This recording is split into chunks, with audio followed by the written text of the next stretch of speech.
Então, tipo assim, você consegue revolucionar um mercado simplesmente observando isso. Falar, opa, como que eu consigo aplicar? Eu acho que daqui para frente é isso, é observar cenários e casos reais que a gente consegue plugar IA para ter aí um Uma pulso maior, uma alavancagem alavancagem no do negócio. negócio. Luiz,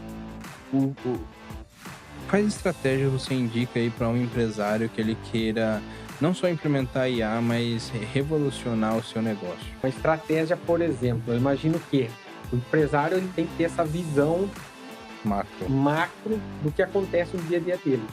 Se ele está tendo gargalo no suporte, no atendimento, ele consegue ver, opa, se eu preciso de 3, 4 pessoas para fazer um atendimento pelo WhatsApp, ele pode começar a pensar, opa, eu posso treinar uma IA, se as perguntas são sempre as mesmas, o suporte é sempre o mesmo, a reclamação é sempre a mesma, eu posso treinar uma IA e substituir esses atendentes pela IA.